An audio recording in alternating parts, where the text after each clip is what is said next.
बच्चों, तो आज एसएचएम में हम एक छोटा सा टॉपिक लेके आए हैं। और क्या है वो topic? Oscillation of a liquid column in a YouTube, है ना। तो यूट्यूब वो नहीं जिसपे आप देख रहे हो, मतलब फिजिकल यूट्यूब, ऐसे एक यूट्यूब। इसके अंदर हमने एक लिक्विड का कॉलम बनाया और इसके हम ऑसिलेशंस देखेंगे कि वो सिंपल हार्मोनिक इन नेचर हैं। फिर उन ऑसिलेशन का टाइम पीरियड निकालेंगे जो कि आएगा 2π√L/G, जहां L इस लिक्विड की लेंथ होगी।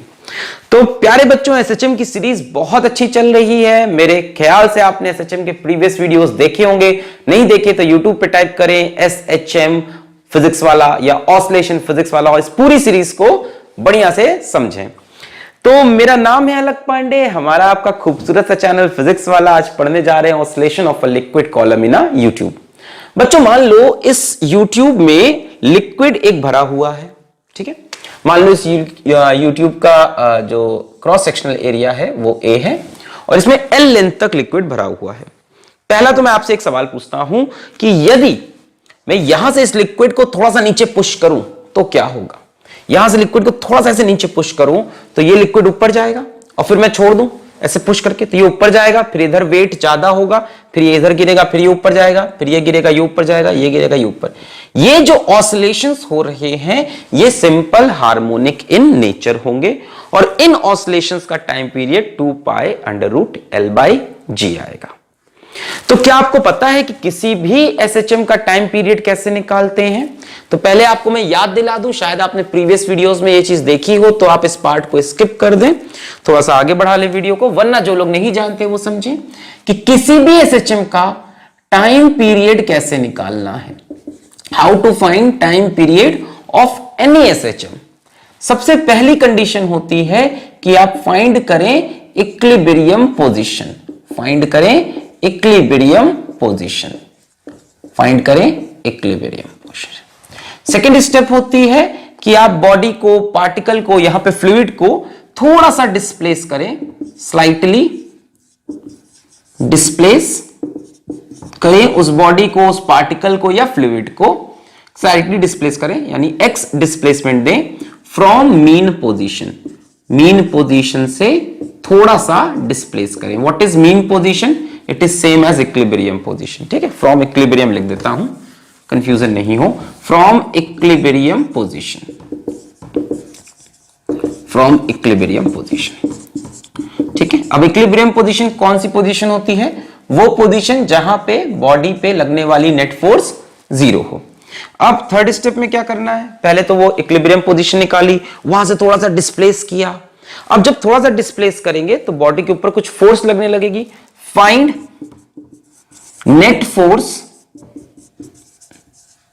फोर्स इन न्यू पोजीशन, ठीक है। नए पोजीशन में डिस्प्लेसमेंट के बाद नेट फोर्स निकालिए और फिर कोशिश करिए जो नेट फोर्स आपकी आई है, ट्राई करिए कि जो नेट फोर्स आई है उसको आप in the form of -kx लिख पाए। अगर बॉडी को आपने x डिस्प्लेस किया है तो फोर्स -kx के फॉर्म में आए, मतलब डिस्प्लेसमेंट के अपोजिट डायरेक्शन में फोर्स आए। ये फोर्स ऐसी हो कि बॉडी को वापस इक्विलिब्रियम पोजीशन पे ले जाए। जैसे यहां पे देखो ये इक्विलिब्रियम पोजीशन है, मस्त रुका हुआ है। अगर मैं इसको x नीचे लेके जाऊं, अगर मैं इसको x नीचे लेके जाऊं तो इसके बाद इसके ऊपर एक नेट फोर्स लगनी चाहिए F is equals to -kx। किधर? ऊपर की तरफ। -kx का मतलब ही क्या है? x नीचे है तो फोर्स ऊपर। अगर मैं इसको यहां से x नीचे डिस्प्लेस करूं, यहां ले आऊं, जैसे इसको x डिस्प्लेस करूं तो इसके ऊपर की तरफ एक फोर्स लगे F is equals to kx की, ठीक है। अब अगर इतना आ जाता है तो एसएचएम का टाइम पीरियड होगा T is equals to 2π√m/k। T is equals to 2π√m/k। इस k की वैल्यू आपको मिलेगी यहां तक आते आते। k की जगह कुछ मिलेगा यहां पे ना, रो, जी, एम, एल कुछ मिलेगा। उस k की वैल्यू को उठा के यहां इस फॉर्म में पहले फोर्स को लिखो, उस k की वैल्यू को यहां। ये यहां के लिए नहीं बता रहा, किसी भी एसएचएम के टाइम पीरियड के लिए। सबसे पहले इक्विलिब्रियम पोजीशन जहां पे नेट फोर्स हो, वहां से x डिस्प्लेस, फिर वहां पे नेट फोर्स फाइंड करनी है, और वो नेट फोर्स कैसी आए, माइनस के एक्स के फॉर्म में, फिर टाइम पीरियड 2π√m बाई के, m मास है और के निकालेंगे।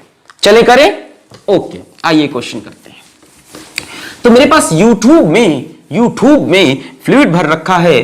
अब मान लेते हैं इस फ्लूइड की डेंसिटी रो है, तो एरिया ए माना है और डेंसिटी ऑफ फ्लूइड रो मान ली मैंने, डेंसिटी ऑफ फ्लूइड मैंने रो मान ली। अच्छा जी, अच्छा जी, अच्छा। अब एक बात बताओ, अगर मैं इसको x नीचे लेके आऊंगा तो इधर का फ्लूइड x ऊपर आ जाएगा, ऐसे। इधर अगर x नीचे दबाओगे तो इधर x ऊपर उठेगा, यहां आ जाएगा फ्लूइड, ठीक है। तो फाइनली मेरा फ्लूइड यहां से लेके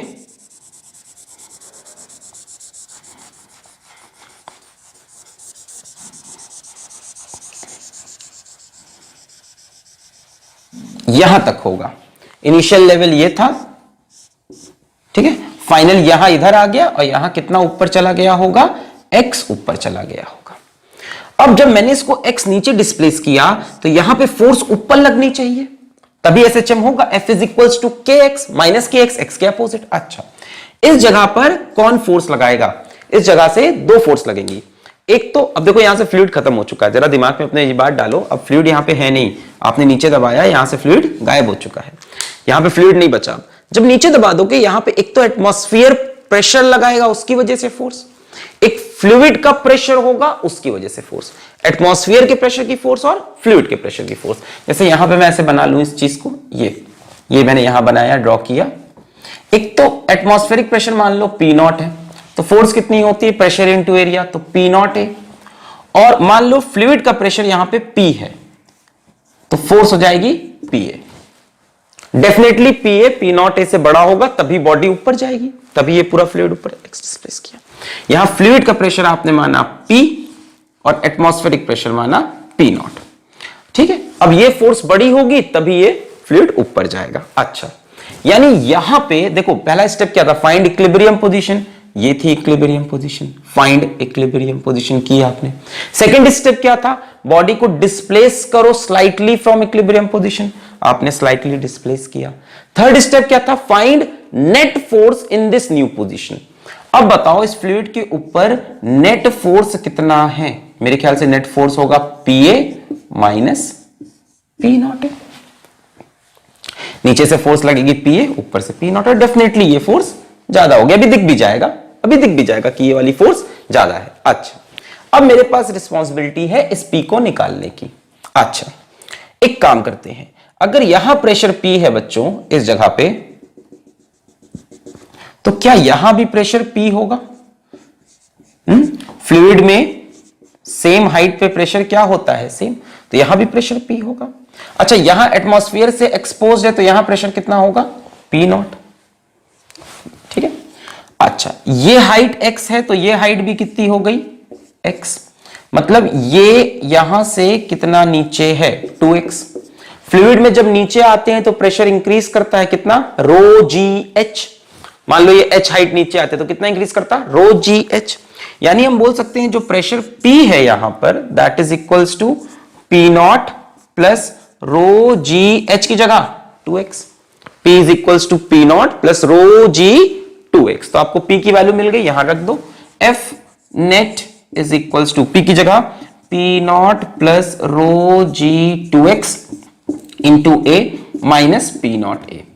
अब देखो क्या होगा, P0A से P0A कैंसिल, फाइनली क्या बचा, ρg2x इंटू A, ये बचेगा। This is the net force, और ये नेट फोर्स किधर है, ऊपर की तरफ। तो आपने देखा ना कि PA P0A से ज्यादा है, देखो PA में P0 plus ρg2x into A, PA P0A से ज्यादा होगा ना, P वाला प्रेशर यहां से ज्यादा होगा। क्लियर हुआ, मैंने कहा इसको x डिस्प्लेस करो, यहां पे नेट फोर्स निकालनी थी, मैंने बनाया, ऊपर से P0A, नीचे से फ्लूइड का प्रेशर से PA फोर्स लग रही है। फिर मुझे P निकालना था, मैंने कहा सेम हॉरिजॉन्टल लेवल पे प्रेशर सेम रहेगा, है ना। यहां पे P0 ये x, तो P0 प्लस ρg2x, ये रखा, ये कैंसिल किया, ये। अब सुनो, ये फोर्स किधर है, ऊपर, x किधर है, नीचे, तो यहां पे मैं माइनस लगा सकता हूं, बिल्कुल लगा सकते हैं, क्योंकि x जो वेक्टर है वो नीचे और फोर्स जो वेक्टर है वो ऊपर है, तो ऐसे लिख सकते हैं। अब जरा ध्यान से देखो, क्या ये F is equals to minus kx के फॉर्म में आ गया है, बिल्कुल आ गया है भाई साहब। हमने कहा था ना F is equals to minus kx, try करो, देखो ये आ गया है। F net is equals to minus rho g, 2 rho ji A into x. देखो के एक्स के फॉर्म में आ गया।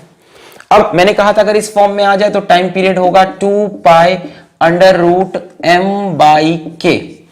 यहां देखो के की वैल्यू इस एक्सप्रेशन में क्या है, 2 रो जी ए, तो टाइम पीरियड होगा 2 pi under root m upon k की वैल्यू देखो ये 2 रो जी ए। अच्छा यहां तक क्लियर है। अब देखो हमें एम नहीं पता, मास नहीं पता, ठीक है। अच्छा देखो मास निकालने का एक सिंपल तरीका है। किसका मास निकाल रहे हो, फ्लूइड का। एसएचएम कौन कर रहा है, ये फ्लूइड कर रहा है। तो मास निकालने का बड़ा सिंपल तरीका है प्यारे बच्चों। मास निकालने के लिए हम बोल सकते हैं mass is equals to density into volume, ठीक है। फ्लूइड की डेंसिटी रो दे रखी है, वॉल्यूम फ्लूइड का देख लो। इनिशियली कितना फ्लूइड है, यहां से यहां तक इतना फ्लूइड, देखो इनिशियली इधर से यहां था, यहां पे यहां तक इतना फ्लूइड। ये लेंथ L तो ये लेंथ भी L। एरिया कितना है A, तो वॉल्यूम कितना हो गया A into L, A into L, ये वॉल्यूम हो गया। यानी mass is equals to rho into volume, A into L, A into L, 2 बार, ये हो गया मास। नहीं आया भाई, वॉल्यूम कितना होगा, इधर का वॉल्यूम ले लो A इंटू L, इधर का A into L, 2 times of A into L into density. तो M की वैल्यू मिल गई 2 पाई अंडर रूट M की जगह rho into 2A into L upon 2 rho ji A. Rho से रो मर गया, 2 से 2 मर गया, A से A मर गया, 2 pi under root L by G. यही मैंने शुरू में लिखा था, देखो यही प्रूफ हो गया, 2 pi under root L by G. Clear हुआ। मास निकालना था, मैंने कहा mass is equal to density into volume. Volume कैसे निकाला, A इंटू L, देखो ये लेंथ L थी, A into L, 2 times of A into L। ये मास की वैल्यू यहां रखी, rho into 2 times of A into L, rho rho cancel, 2 2 cancel, A cancel, 2 pi under root L by जी। और ध्यान रखना बच्चों यहां L क्या है, इनिशियल लेंथ है। L क्या है, इनिशियल लेंथ। अब जैसा कि हमने आपसे प्रॉमिस किया कि हम लास्ट में आपको एक बढ़िया सा इसका क्वेश्चन दिखाएंगे जो कि YouTube का नहीं होगा, जो कि वी ट्यूब का होगा। ये तो हर जगह मिलेगा, अब मैं वी ट्यूब पे ये एक्सपेरिमेंट दिखाऊंगा। यहां तक क्लियर है। L is the initial length of the fluid, ठीक है, क्लियर है। एग्जाम में कई बार क्या होगा कि L हटा देगा, मास दे देगा, डेंसिटी, तो आपको पूरी डेरिवेशन समझ में आना चाहिए, कंसेप्ट समझ में आना चाहिए।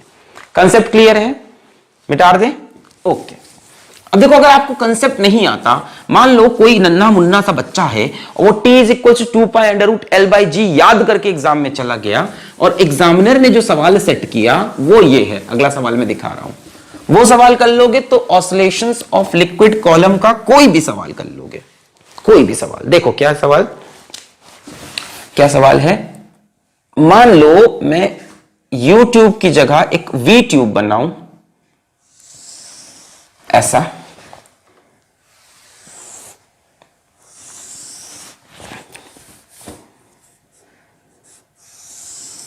ऐसा मैंने एक ट्यूब बनाया वी ट्यूब, और ये वी ट्यूब सिमेट्रिकल भी नहीं है। मान लो इधर एंगल θ1 बना रहा, इधर एंगल θ2, देखो मैंने थोड़ा ज्यादा झुका दिया, ठीक है। और ये जो ट्यूब के एरिया है वो मान लेते हैं A है, वो गिवन है हमको। इस वी ट्यूब में एक फ्लूइड भरा हुआ है, इस वी ट्यूब में एक फ्लूइड भरा हुआ है, इस वी ट्यूब में एक फ्लूइड भरा हुआ है,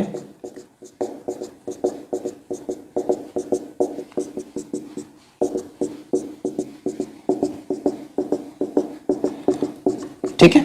इस वी ट्यूब में जो फ्लूइड भरा है उसका मास इस बार दे रखा है m, इसका एरिया है A, डेंसिटी है रो, एंगल θ1 और θ2।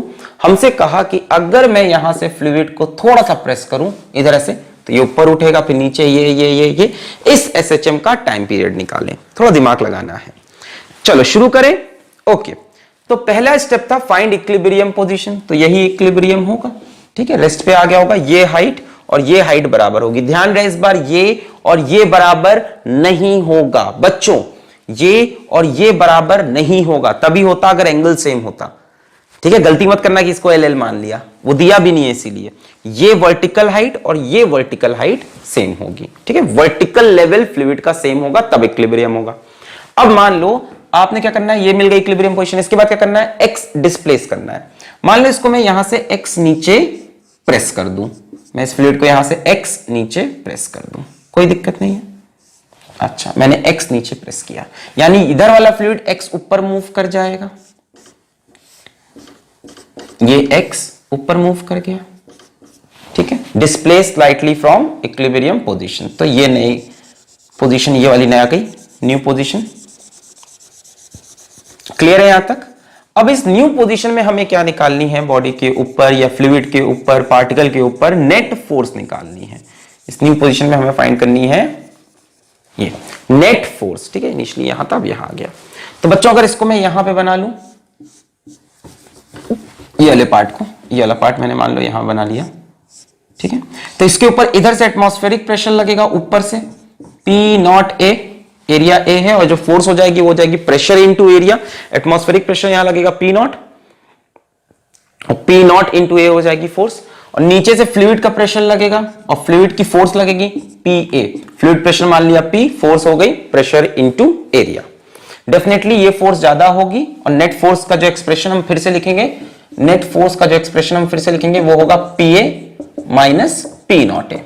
अब हमें देखना है कि पी की वैल्यू कितनी है, तो सेम प्रोसीजर, यहां पे प्रेशर आपने कितना माना है, यहां पे प्रेशर आपने पी माना है, टिंग डिंग डिंग डिंग डिंग डिंग डिंग टिंग डिंग डिंग डिंग टिंग डिंग डिंग डिंग टिंग डिंग डिंग। तो सेम हॉरिजॉन्टल लेवल पे प्रेशर क्या होगा, सेम। तो यहां पे हम प्रेशर निकाल लें तो काम बन जाएगा। प्रेशर कहां पे सेम होगा, सेम हॉरिजॉन्टल लेवल पे। इस लेंथ और इस लेंथ को मैं सेम नहीं कह रहा, कंसेप्ट सही रखो, मैंने कहा सेम हॉरिजॉन्टल लेवल पे। अच्छा, अब सुनो, यहां पे प्रेशर कितना होगा, पी नॉट होगा, इस जगह पे प्रेशर पी नॉट, समझ में आ रहा है, यहां पे प्रेशर पी नॉट। अब यहां से हम कितनी हाइट नीचे आए, वर्टिकल हाइट देखनी है। ध्यान से देखो, ध्यान से देखो, ध्यान से देखो, ध्यान से देखो, ये एक्स है, ये एंगल थीटा 1, तो ये एंगल कितना हो गया, थीटा 1। तो एक्स का इधर कंपोनेंट एक्स कॉस थीटा 1 और वर्टिकल कंपोनेंट एक्स साइन, देखो ये भी एक्स है, ऐसे समझो, ऐसे समझो, ये एक्स है कि नहीं, ये एक्स है, और ये एंगल कितना है, थीटा 1। तो एक्स का इधर component x cos theta 1, vertical x sine theta 1। तो ये जो हाइट है ये है एक्स साइन थीटा 1। जैसे यहां पे देखो, ये एक्स है, ठीक है, ऐसे समझो, बल्कि ये एक्स है, ये एक्स है कि नहीं, और ये एंगल कितना है, ये वाला एंगल थीटा 2।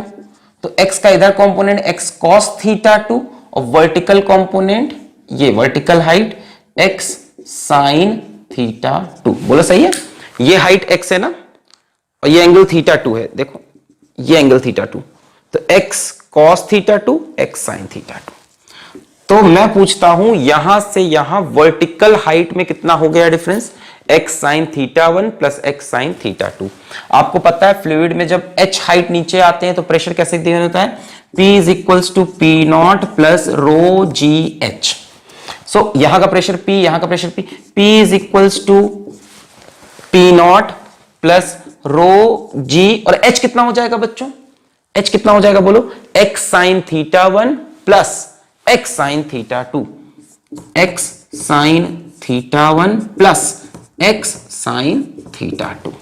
ठीक है, अब ये अलग बात है, सबसे अच्छा केस होता अगर दोनों बराबर हो जाते तो हम बोल देते x sine theta 2 x sine theta, है ना, तब काफी चीजें आसान होती, पर ऐसा नहीं, हमने सबसे अच्छा केस लिया जिसमें एंगल भी अलग है ना, ये ऐसे और ये ऐसे थोड़ा अलग अलग एंगल पे है। ठीक है, अच्छा, अभी बाद में वेरीफाई भी करेंगे आंसर इसका सही है कि नहीं, टेंशन मत लो। अच्छा, ये आया, अब net force is equal to P A minus P naught A. तो भाई साहब P की वैल्यू जब ये रखोगे तो आएगा P naught A plus rho ji x sine theta 1 x sine theta 2 A. P naught A cancel, यानी नेट फोर्स आएगी, देखो P की जगह रखोगे पी नॉट प्लस ये, तो पी नॉट इंटू ए से P not into A cancel, बचेगा क्या, rho ji x sine theta 1 plus X sine theta 2 into A, ये बचेगा। अच्छा, यहां से x बाहर आ जाएगा, so F net is equals to rho ji A sine theta 1 plus sine theta 2 into X. अब एक बात बताओ, ये नेट फोर्स किधर है, ऊपर, ये वाली फोर्स जाता है, यानी नेट फोर्स इधर मिल रही है हमको, और डिस्प्लेसमेंट नीचे हो रहा है, एक्स इधर है, फोर्स इधर है, तो क्या हम यहां माइनस लगा सकते हैं, एक्स और फोर्स अपोजिट डायरेक्शन में है। क्या ये f is equals to minus k x के फॉर्म में आ गया है? हमारी कंडीशन क्या थी? प्रूफ करो किसी तरह से F net is equals to minus k x, आ गया है। यहां से k की वैल्यू आपको मिल रही है, ये रही। टाइम पीरियड का formula 2 pi under root m by k, यही है 2 pi under root m by k। So t is equals to 2 pi under root, इस बार मास ऑफ फ्लूइड बोल रखा था m है, मैंने लिखा m बाई k। ये देखो ये पूरा k बन गया, rho ji A sine theta 1 plus sine theta 2। ये क्लियर हो गया यहां तक? अच्छा, अब देखते हैं ये एक्सप्रेशन सही है कि नहीं। इसको यूट्यूब पे लगाने की कोशिश करते हैं। जब इसी एक्सप्रेशन को हम यूट्यूब पे लगाएंगे, इसको मिटा लें, पहले नोट कर लें, 1 2 3 नोट कर लिया, नोट कर लिया, नोट कर लिया, मिटा दें, मिटा दें, मिटा दें, ओके। अगर इसी को हम यूट्यूब वाले क्वेश्चन पे लगाएं, अगर इसी एक्सप्रेशन को, जैसे मान लो ये मैंने यूट्यूब बनाया, हाँ, तो यूट्यूब वाले में क्या है कि ये एंगल और ये एंगल कितना हो गया, ध्यान से देखो, ये स्ट्रेट लाइन, ये स्ट्रेट लाइन, तो ये एंगल हमारा थीटा 1 और थीटा 2 दोनों ही 90 डिग्री के बराबर, देखो ध्यान से, यानी theta 1 is equals to theta 2 is equals to 90 degree हो गया। यूट्यूब वाले में यही चेंज हुआ। साथ में उसमें हमें लेंथ दे रखी थी कि ये लेंथ कितनी है, L है। अच्छा, यानी इस एक्सप्रेशन में अगर मैं मास निकालना चाहूं तो अब निकाल सकता हूं। मास के लिए यूज करेंगे density into volume. Density rho है फ्लूइड की, वॉल्यूम कितना होगा A इंटू एल, और इधर भी A इंटू एल, तो यानी 2 टाइम्स ऑफ AL। एक तो ये मिल गया, दूसरा थीटा 1 थीटा 2 कितना हो गए 90। वहां पे जरा ये सारी चीजें रखो, T is equals to 2 pi under root m की जगह रो 2AL, नीचे रो जी ए साइन 91 साइन 91, यानी आया 2। 2 से 2 कैंसिल, रो से रो कैंसिल, ए से A cancel, 2 pi under root L by G. मतलब ये एक्सप्रेशन एक वाइड एक्सप्रेशन है और ये उसका एक पर्टिकुलर केस है। क्लियर है? तो अब इस तरह के आप जितने भी क्वेश्चन अगर अपना एडवांस लेवल पे भी आता है, थीटा 1 थीटा 2 करके, इसको 30 डिग्री, इसको 60 डिग्री, ऐसे कुछ दे देता है, जितना भी वेरिएशन करेगा अब आप इसको डेफिनेटली सॉल्व कर लोगे। तो यहीं पे खत्म करते हैं इस लेक्चर को। पढ़ाई करते रहें। All the very best.